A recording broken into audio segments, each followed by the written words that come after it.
The loud knock on my barn door sent a chill down my spine.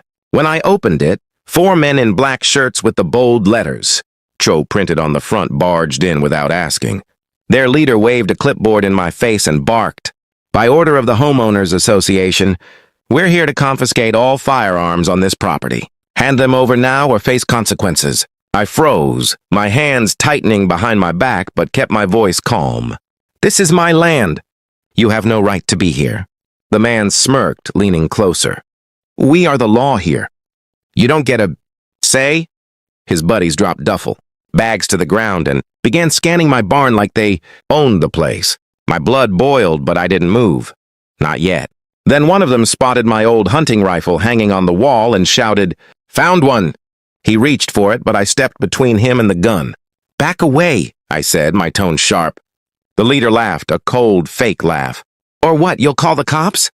"We are the cops now." That's when I knew they weren't just trespassers, they were fakes. I caught a quick glimpse of their belts. No real badges, cheap props, but they didn't know me. They didn't know that before I started this farm. I spent 20 years in the U.S. Army leading covert operations. My training kicked in and I scanned the barn. 3 exits, 4 intruders, and a loaded revolver holstered at my hip. I stayed still, playing the role of the scared farmer. "Fine," I said slowly. "Take the gun. But you better be sure about what you're doing." The leader sneered. "Oh, I'm sure." He didn't notice my thumb subtly, pressing the silent alarm button hidden under the workbench, or that the men he thought were just farmhands outside were actually retired vets. I'd trained myself. As he reached for the rifle, I took a deep breath. This was about to turn. The moment his fingers brushed the stock of my rifle, a sharp whistle cut through the air. 3 of my men slipped silently through the side door, moving like shadows. The fake HOA thugs didn't notice, too busy swaggering and barking orders. The leader spun back toward me, shoving the clipboard into my chest.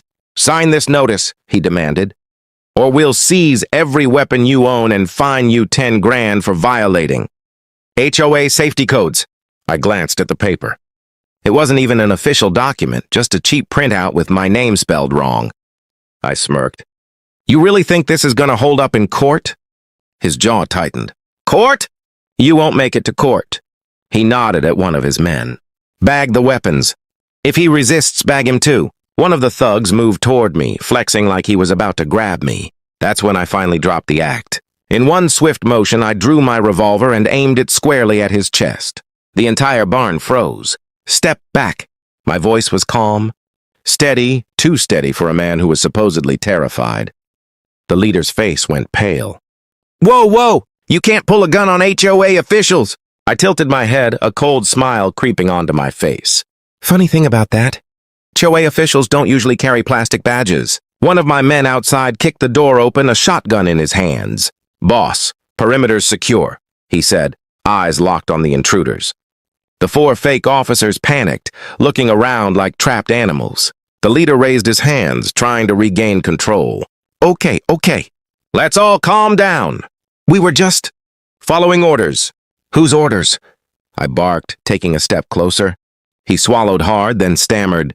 "The president of the HOA, she said you were a threat to the community, that you had illegal weapons and—" I cut him off. "I am the community. This is my land, and every weapon here is registered with the U.S. Army." For the first time, true fear flashed in his eyes. "You boys picked the wrong farm," I growled. "And you have no idea who you're dealing with." Outside, the rumble of approaching engines grew louder. My backup had arrived. The leader's head snapped toward the sound. Who's coming?" he asked, his voice trembling. I didn't answer. Instead, I holstered my revolver and whispered, "Military protocol, phase 1. That's when the real show began. The barn doors burst open, flooding the room with blinding sunlight. 3 black SUVs screeched to a halt outside, their tires kicking up clouds of dust. Doors flew open, and a squad of men in tactical gear poured out with precision, moving like a well-oiled machine. Their uniforms bore no police insignia, only a single golden star on the chest. The HOA fakes stumbled backward, their bravado completely gone. "What the hell is this?" one of them shouted, his voice breaking. I didn't bother answering. My men knew the drill. Two flanked the sides of the barn, cutting off escape routes, while the rest formed a tight line, rifles raised but not fired. The leader tried to sound tough, but his voice cracked. You can't just bring a private militia out here? That's illegal. I took a slow step forward, my boots echoing on the wooden floor. Private militia? No, this is a federal response team, my team. He blinked, confused. Federal? What are you talking about? I locked eyes with him, letting the weight of my words sink in. I wasn't just some farmer who bought a ranch after retirement. I commanded a covert U.S. Army unit specializing in counterterrorism, and you just triggered a military protocol reserved for domestic threats. The man visibly shook, his plastic badge glinting under the light. We didn't know. She told us you were dangerous. She? I pressed, taking another step closer. The thug hesitated, then blurted, Karen! The HOA president. She said you were stockpiling weapons to start some kind of uprising. She promised us cash if we confiscated everything before the real cops showed up. My blood ran hot. So you impersonated federal officers and stormed my property because some power-hungry neighbor dangled a few bucks in your face? The men glanced nervously at each other. Their leader opened his mouth to speak, but before he could, the deep roar of a pickup truck engine grew louder. Everyone froze as the truck skidded to a stop just outside the barn. The door slammed open and there she was, Karen herself. Perfectly pressed blouse, oversized sunglasses, and a smug grin like she owned the whole county. She strutted toward us, waving a phone in her hand. Well, she sneered. Looks like I showed up just in time to witness a criminal threatening my HOA officers. I stepped forward, my fists clenched.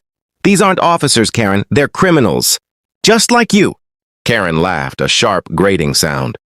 You really think anyone's going to believe you over me? I run this community, and when the sheriff arrives, you'll be in cuffs before sundown. I didn't flinch.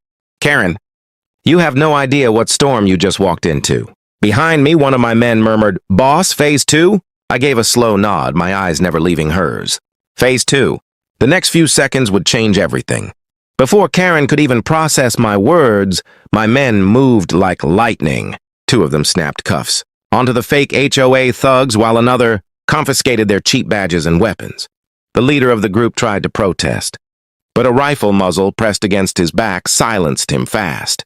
Karen's smug smile faltered. What are you doing? You can't arrest my men, she shrieked, taking a step back. I calmly reached into my vest and pulled out a thick leather wallet. When I flipped it open, the gold federal badge gleamed in the sunlight. Karen froze, her jaw dropping. You want to talk about law? I said, my voice low but cutting through the tension like a blade. I am the law here. These men aren't just some farmhands, they're my former unit. U.S. Army Command. Special Domestic Operations. Karen stumbled backward, her confidence unraveling. That's impossible. You're just a farmer. I stepped closer, my boots crunching on the gravel. I earned this land with 20 years of service to my country. You thought you could use fake cops to intimidate me? To steal my guns and my freedom? Not today. Karen's hands shook as she clutched her phone. I'll call the sheriff. He'll side with me. Almost on cue, a sheriff's cruiser pulled up at the edge of the property. Karen's face lit up until the sheriff stepped out, tipped his hat to me and said, Colonel. We came as fast as we could. Karen's mouth fell open. Wait, Colonel? I nodded slowly. That's right. And now you're about to answer for every crime you've committed. The sheriff turned to my men. Get these impersonators in the back of the cruiser. Federal charges are waiting for them. Karen spun around, panicking. No, this isn't fair. I run this neighborhood. You can't do this to me.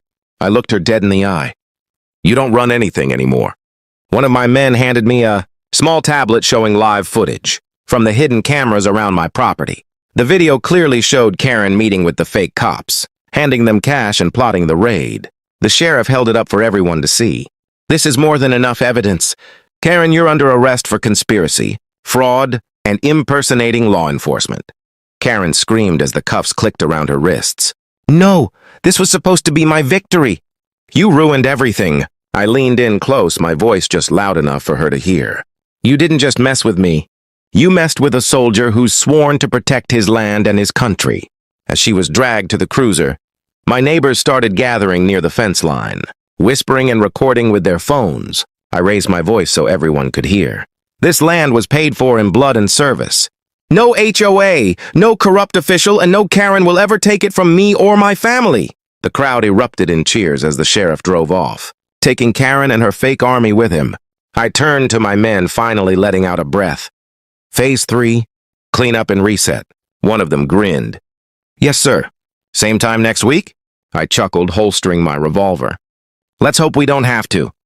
As the sun dipped below the horizon, I stood tall on my porch, knowing my home was safe again. And I made a silent promise: anyone who dared threaten my land next time would find out just how far a soldier will go to defend his freedom.